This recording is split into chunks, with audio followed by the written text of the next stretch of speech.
하나님의 말씀은 이사야서 42장 9절입니다. 말씀을 봉독해 드리겠습니다. 보라, 전에 예언한 일이 이미 이루었느니라. 이제 내가 새 일을 고하노라. 그 일이 시작되기 전이라도 너희에게 이르노라. 아멘. 오늘은 기독교 강요 제1권 제8장 8항부터 제8장 14항까지를 살펴보도록 하겠습니다. 기독교 강요는 1536년에 초판이 나온 이후로부터 1559년에 마지막 최종판이 나올 때까지 계속적으로 보완이 되어졌는데요. 최종판의 서문에서 칼빈은 이런 말을 하였습니다. 두 번째 판에서부터 그 이후 재판들이 나올 때마다 어느 정도 추가된 내용들로 책이 풍성해졌다.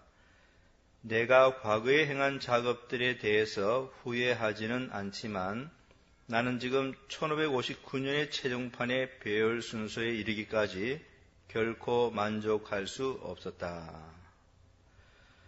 여기 이것은 칼빈이 1559년 최종판에서 비로소 이제 만족할 수 있었다라고 하는 그런 의미의 말인 것입니다. 이제 제8장 8항을 보도록 하겠습니다. 제1권 창조주 하나님에 관한 지식 제8장 인간의 이성이 허용하는 한도 내에서 성경의 신빙성은 충분히 증명된다. 제8항 제목은 하나님은 예언의 말씀들을 확정하셨다. 내용은 이렇습니다. 그러나 다른 예언자들에게 있어서는 이것은 한층 더 명백하게 발견됩니다.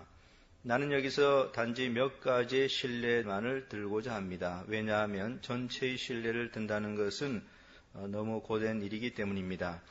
이사야 시대의 유다 왕국은 평화로웠고 심지어는 그들이 갈대아 사람의 동맹국이라 하여 스스로 안전하다고까지 생각하고 있었지만 이사야는 그 도시가 파괴되며 그 백성이 포로가 될 것이라고 공공연하게 예언하였습니다. 당신은 믿을 수 없는 것으로 보이지만 마침내는 실제적으로 이루어질 것을 오래전에 예언한다는 것은 아직 신적 영감에 대한 명백하고도 충분한 증거가 못 된다고 치자. 물론 이것도 이제 신적 영감의 그 어떤 충분한 증거죠. 그러나 이제 이것마저 이제 의심하면은 이제 더 확실한 것이 있다는 그런 이제 식으로 말을 하는 것입니다. 그러나 이사야가 그들의 해방에 대하여도 동시에 예언하고 있는데 이 증거죠. 이건 더 확실한 증거죠. 그렇다면 이 예언의 근원이 하나님 이외에 도대체 어디에서 왔다고 말할 수 있겠습니까? 그는 고레스라는 이름을 들면서 갈대아 사람들이 이 고레스에게 항복하며 그로 인하여 백성들이 자유의 품으로 돌아오게 된다고 예언하였습니다. 이사야서 45장 1절에 보면은요, 나 여호와는 나의 기름 받은 고레스의 오른손을 잡고 열국으로 그 앞에 항복하게 하며 열왕의 허리를 풀며 성문을 그 앞에 열어서 닫지 못하게 하리라 라고 하였습니다. 이 말씀에 보면 이제 바사 왕, 페르시아 왕이죠. 고레스에 대한 예언이 나오고 있습니다. 이사야 선지자는 바로 이 부분까지 정확하게 예언을 한 것이지요. 그래서 이것이 이제 신적 기원을 가진 것이라고 부인할 수가 없는 것입니다. 성경이 이런 것을 예언해주고 있기 때문에 계속해서 보면 이렇습니다. 이 예언자가 그렇게 예언한 후로부터 고레스가 태어나기까지는 100년 이상이 경과하였습니다. 왜냐하면 이사야가 죽은 지 거의 100년이 지나서야 고레스가 태어났기 때문입니다. 그러므로 고레스라는 사람이 나타나 바벨론과 싸워 그 강대한 왕국을 정복하여 마침내는 이스라엘 백성의 포로생을 종식시킬 것이라는 것을 당시에는 아무도 예측할 수가 없었습니다. 아무런 문자적인 수식도 없이 솔직하게 말한 이 이야기는 이사야가 사람의 추측으로 하지 아니하고 하나님의 확실한 말씀으로 하였다는 것을 명백하게 증명해 주지 않습니까? 그리고 백성들이 잡혀가기 얼마 전에 에레미야가 그들의 포로 생활의 기간이 70년이라는 것과 그들의 해방과 귀환에 대하여도 예언하였는데 이 사실이야말로 그의 혀가 하나님의 영의 지배하에 있었다는 것을 말해 주는 것이 아니고 무엇입니까? 에레미야서 25장 11절 12절에 보면은 바벨론 포로 기간은 70년이라고 이렇게 예언을 하고 있습니다. 이 온 땅이 황폐하여 놀램이 될 것이며 이 나라들은 70년 동안 바벨론 왕을 섬기리니 나 여호와가 말하노라. 70년이 마치면 내가 바벨론 왕과 그 나라의 갈대아인이 땅을 그 죄악으로 인하여 벌하여 영영이 황무케 하되 이렇게 되어 있습니다. 계속해서 보면 이렇습니다. 그러한 증거들에 의해 예언자들의 권위가 확정되었다는 것과 그들 자신이 주장하는 바가 바로 그들의 말의 신빙성을 옹호하기 위해서 실제로 성취되었다는 것, 이러한 사실들을 부정한다는 것은 얼마나 수치스러운 일입니까? 보라, 전에 예언한 일이 이미 이루었느니라. 이제 내가 새 일을 고하노라. 그 일이 시작되기 전이라도 너희에게 이르노라. 나는 에레미야와 에스겔에 대하여는 생략하고자 합니다. 그들은 멀리 떨어져 살면서도 같은 시대에 예언하였으며 그 예언이 마치 상호간에 말을 주고받은 것처럼 그 진술에 있어서 일반적으로 일치하고 있습니다. 이 말은 무슨 말씀이냐면은 에레미야와 에스겔은 같은 시대를 살았던 사람이지만은 그러나 사는 곳은 달라서 서로 멀리 떨어져 살았다는 그런 말이죠. 그럼에도 불구하고 그 예언이 정확하게 일치하고 있다는 이런 지금 말을 하고 있는 것입니다. 다니엘은 어떠합니까? 그는 약 600년 후에 있을 미래의 사건에 대하여 예언하되 그것이 마치 이미 일반적으로 알려진 사건의 역사인 것인 양 기술하고 있지 않습니까? 여러분, 다니엘서를 보면은요, 너무 예언이 정확하기 때문에 마치 이런 이제 생각이 들 정도입니다. 만일 경건한 사람들이 그러한 일을 올바르게 생각한다면 그들은 사악한 자들의 짓거리는 소리를 충분히 억제할 능력을 갖추게 될 것입니다. 왜냐하면 그 증거가 너무도 명백해서 어떠한 교묘한 이론을 펼 여지가 없기 때문입니다. 이제 구항으로 갑니다. 구항은 율법의 전승. 어떤 악한 자들이 하나님의 진리를 공격함에 있어서 자신의 재치의 예리함을 보이기 위해 도처에서 떠들고 있는 것을 나는 알고 있습니다. 모세나 예언자들의 이름이 붙여진 채 읽히고 있는 책들이 실제로 그들의 이에 기록되었다는 것을 누가 우리에게 보증할 수 있는가를 그들은 묻고 있는 것입니다. 심지어는 모세가 실제의 인물이었던가를 감히 문제 삼는 자들까지도 있습니다. 그러나 만일 플라톤이나 아리스토텔레스 또는 키케로 같은 인물이 실제로 있었던가를 의심하는 사람이 있다고 하면 그러한 어리석은 사람은 마땅히 주먹이나 채찍의 응징을 받아야 한다고 누가 말하지 않겠습니까? 모세의 율법은 인간의 노력에 의해서보다도 오히려 하나님의 섭리에 의해 이적적으로 보존되었습니다. 비록 그 율법이 제사장들의 게으름으로 인하여 잠시 파묻혀 있었으나 경건한 왕 요시야가 이를 발견한 후부터는 대대로 계속해서 계승되어 왔습니다. 요시야는 이를 공포할 때에 생소하거나 새로운 것이 아니라 항상 일반이 널리 알고 있었고 또 당시에 유명하여 잘 기억하고 있던 것이라고 하였습니다. 요시야는 그 원본을 성전에 보존하고 사본을 만들어 왕의 서고에 두게 하였습니다. 다만 이러한 일들은 있었습니다. 곧 제사장들이 옛날의 엄숙한 관습을 따라 율법을 공표하기를 중단하였고 백성들이 율법을 잃는 버릇을 게을리 하였다는 것입니다.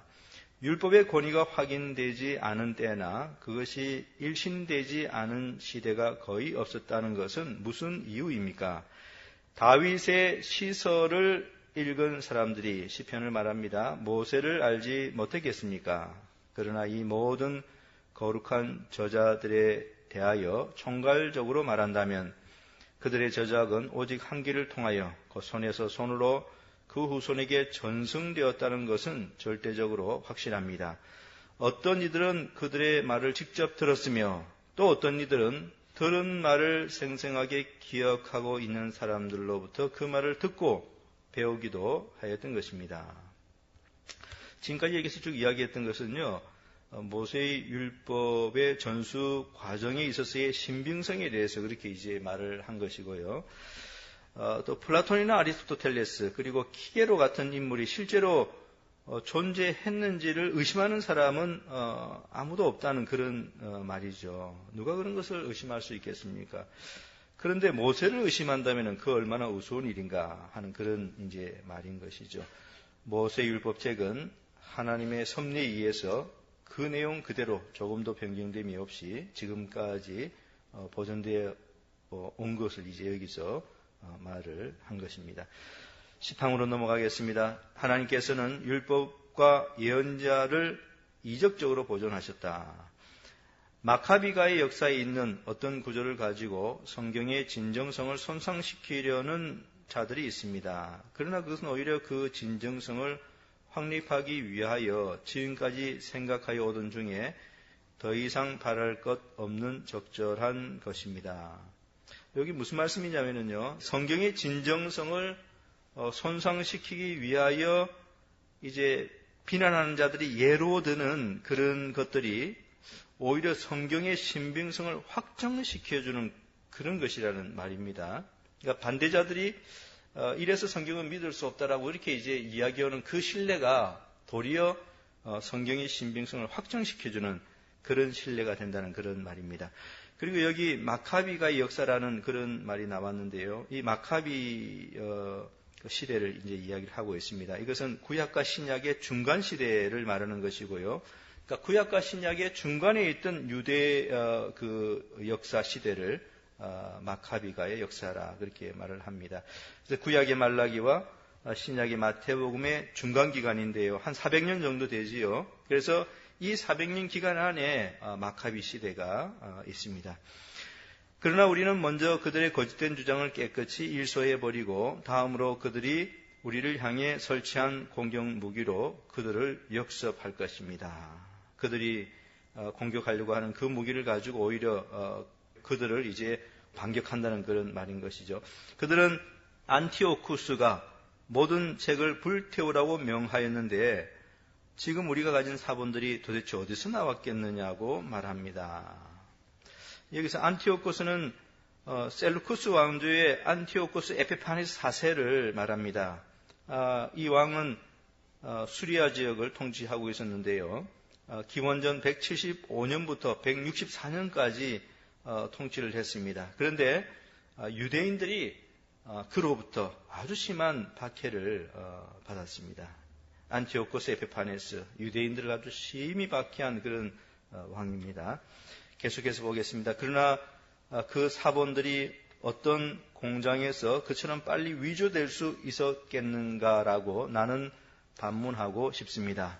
왜냐하면 박해가 가라앉자 즉시 그 책들이 나타났으며 또한 그 교리에 대하여 교육을 받고 이를 익숙히 잘 알고 있던 모든 경건한 사람들이 아무런 논쟁도 없이 그 책들이 바로 성경이라고 인정하였다는 것은 너무도 잘 알려진 사실이기 때문입니다. 또한 모든 사악한 자들이 서로 모이나 한 듯이 파렴치하게 유대인들을 모욕했지만 아무도 감히 유대인들이 성경을 위조했다고 비난하는 사람은 없었습니다. 왜냐하면 그들이 유대인의 종교를 어떤 것으로 생각하든지 그들은 모세가 그 교조라는 것을 인정하고 있었기 때문입니다. 교조라고 하는 것은 창시자 또는 설립자라는 그런 의미를 가진 말이죠. 그러므로 전 역사의 동의로 그 거룩한 고대성이 확정된 이 책들을 가리켜 위조라고 허튼 말을 하는 것은 그들 자신의 모렴치를 폭로하는 것이 아니고 또 무엇이겠습니까? 여기 개 같은이라고 하는 그런 이제 말이 나오는데요. 영어 원문에는 이 말이 없습니다. 그래서 그것을 빼고 제가 읽었습니다. 그러나 그런 추악한 비방을 논박하는데 이 이상 더 쓸데없는 수고를 하지 않기 위해 이제 우리는 오히려 주께서 자신의 말씀을 보존하시기 위하여 얼마나 많은 배려를 하셨는가 하는 것을 생각해 보도록 합시다. 하나님께서는 모든 사람들의 예상과는 달리 맹렬히 타고 있는 불길 속에서 끄집어내듯이 이 말씀을 가장 잔인하고 가장 야만적인 폭군에게서 건져내셨던 것입니다. 하나님께서는 경건한 제사장들과 다른 사람들에게 아주 강한 지조를 주심으로써 그들로 하여금 이 보물을 후손에게 전승하기 위하여 필요할 때는 목숨을 바치는 것까지도 주저하지 않게 하셨으며, 성경을 후손들에게 보존해 주는 데는 이들이 강한 지조를 가지고 심지어 목숨까지도 바치면서 그 일을 했다는 것이죠. 또한 총독들과 군인들의 온갖 집요한 조사를 좌절시키기도 하셨던 것입니다. 그러니까 성경을 완전히 이제 없애버리려고 얼마나 집요하게 찾아다녔겠습니까? 그런데 이들이 그런 것을 다 막아내고 지켜냈다는 그런 것이죠. 사악한 자들이 전적으로 파괴되었다고 확신하던 그 거룩한 기념비가 즉시 되돌아와서 이전의 위치에 다시 한번 놓이게 되고, 더욱이 그 위험이 높아지게 된 사실을 하나님의 이적적이며 주목할 만한 성업이라고 인정하지 않을 사람이 있겠습니까? 왜냐하면 그 후 곧 이어서 헬라어 성경이 나왔으며 이것은 전 세계에 보급되었기 때문입니다. 이적이 나타난 것은 여기 이적이 나타난 것이라고 하는 것은 다음과 이제 지금부터 그 다음 문장인 그 다음에 있는 이 내용이 놀라운 그 이적이 아닐 수 없다라고 하는 그런 이제 말입니다.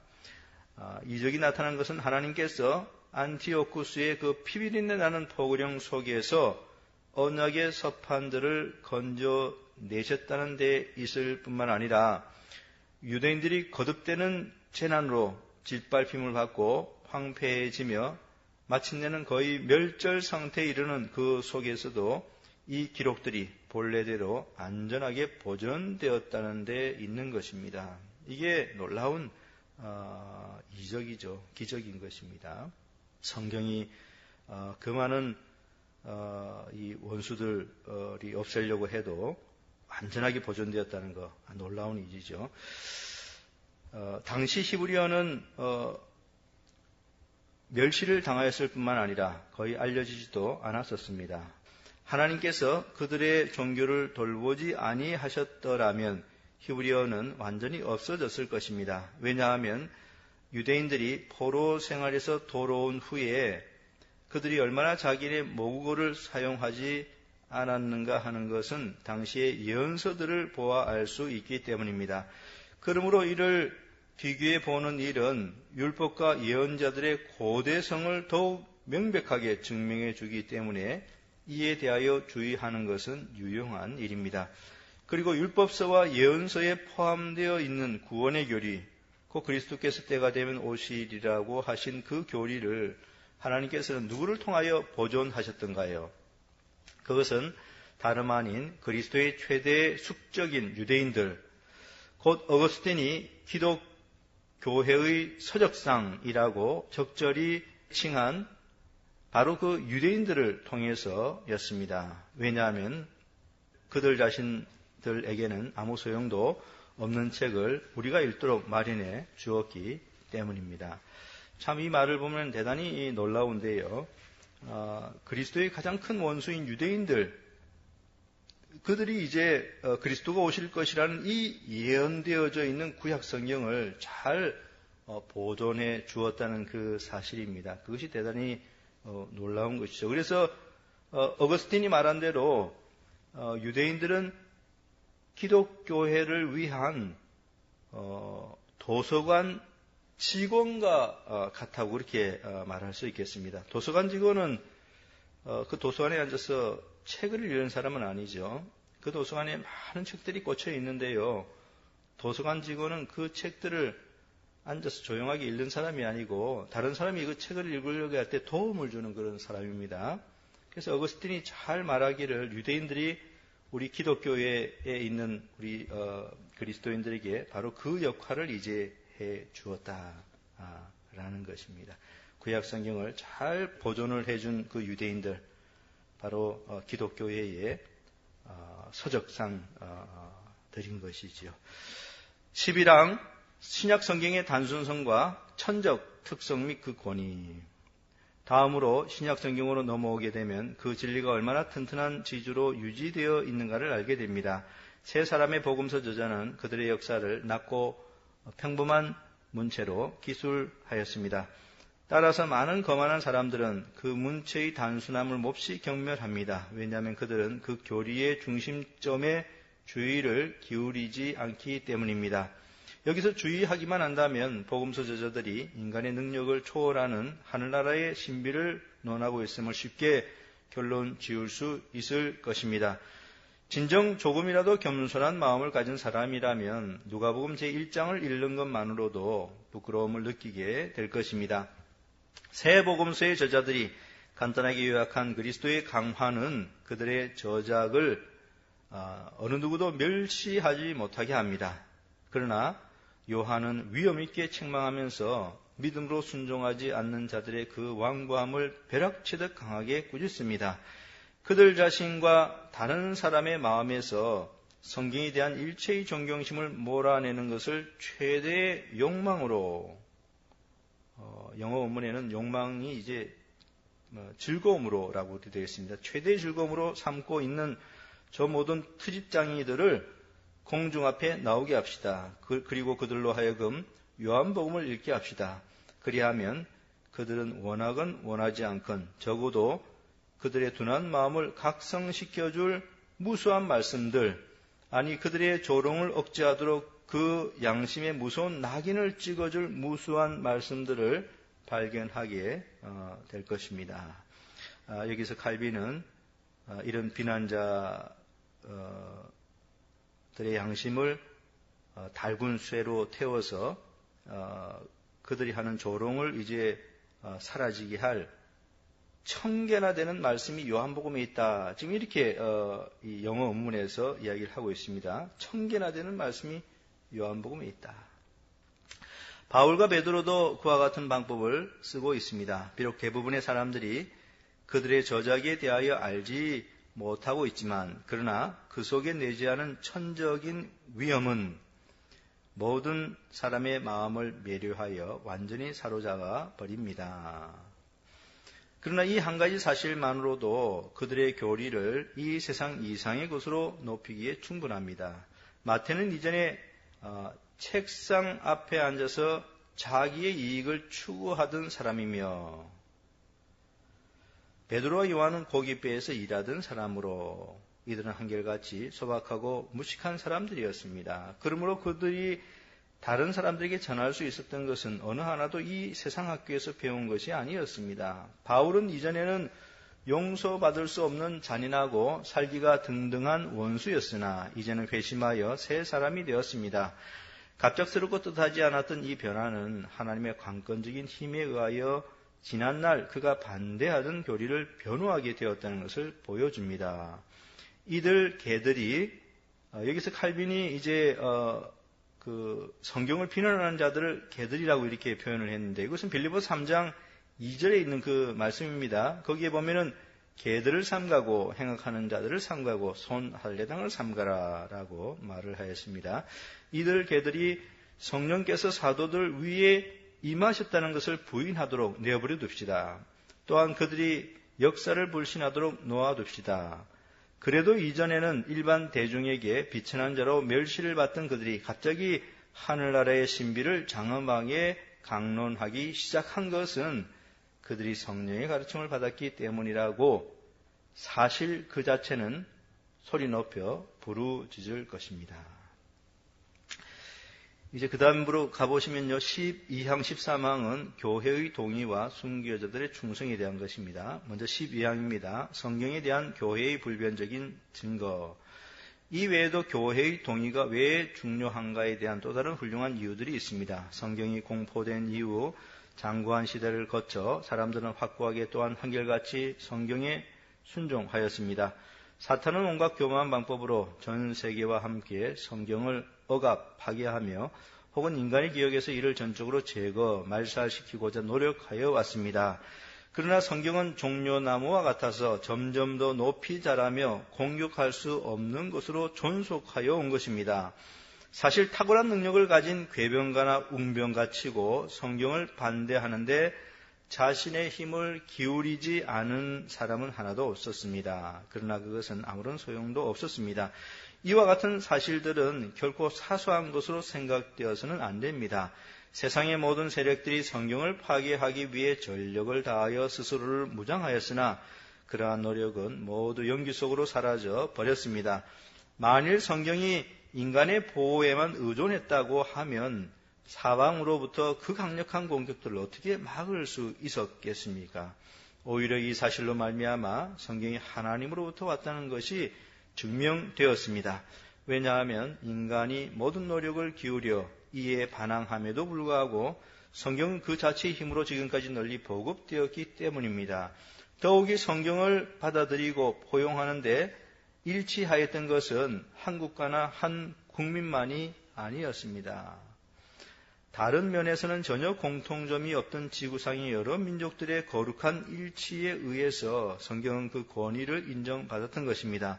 근본적으로 마음이 다르고 만사에서 생각이 서로 다른 사람들이 이렇게 일치하고 있다는 사실은 우리들을 크게 감동시킵니다. 왜냐하면 하나님의 의지로 말미암지 않고는 그러한 일치가 성립될 수 없는 것이 분명하기 때문입니다. 더욱이 이렇게 서로 일치한 사람들의 경건을 고려할 때에 적지 않은 중요성이 이에 더해집니다. 물론 그것은 모든 사람에 대하여 말하는 것이 아니라 하나님께서 교회의 등불로 삼아 빛을 발하게 하신 사람들의 경건을 말하는 것입니다. 여기서 성경을 말살하고자 했던 모든 시도들이 다 실패하였다는 그 사실을 말하였는데요. 그 사실 자체가 성경이 신적 기원을 가지고 있다는 것을 보여주는 것이라고 지금 여기서 말을 한 것입니다. 그리고 만약 성경이 하나님으로부터 온 것이 아니라면은 지금까지 있어왔던 혹독한 성경 말살 시도에 의해서 성경은 결코 살아남을 수가 없었을 것이라는 그런 말이죠. 그러나 하나님께서 이제 이 성경을 섭리 가운데 보존시켜 주었기 때문에 오늘날까지 완전하게 잘 보존되어 온 것이라고 그렇게 말을 하는 것입니다. 이제 13항으로 넘어가 보도록 하겠습니다. 순교자들은 성경의 교리를 위해 목숨을 바쳤다. 오늘 이제 마지막 배우는 항입니다. 그러면 그렇게 많은 성도들의 피로 확정되고 증언된 그 교리를 우리는 어떠한 확신을 가지고 받아들여야 합니까? 그들은 일단 그 교리를 받아들이면 용감하고 대담무쌍하게 심지어는 큰 정열을 가지고 죽음을 당하는 것까지도 주저하지 않았습니다.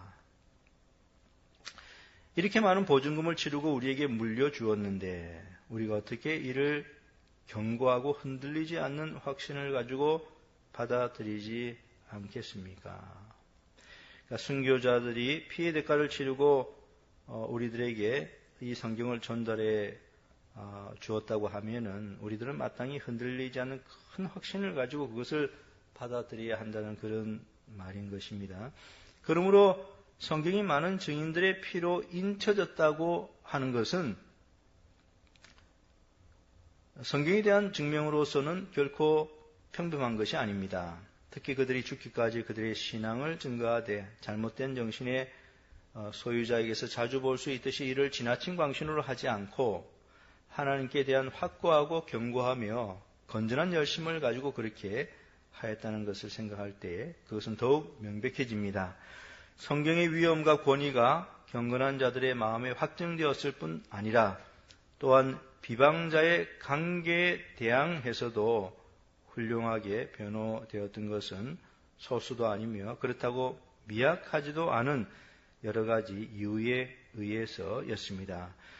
그러나 성부께서 자신의 위엄을 성경에 나타내시며 성경의 종기성을 모든 논쟁의 영역에서 지키시지 않는 한 그들 스스로 견고한 신앙을 마련하기에는 충분하지 못한 것입니다. 그러므로 성경의 확실성이 성령의 내적 확신 위에 세워질 때에만 비로소 성경은 하나님의 구원하는 지식을 궁극적으로 일으킬 수 있게 됩니다.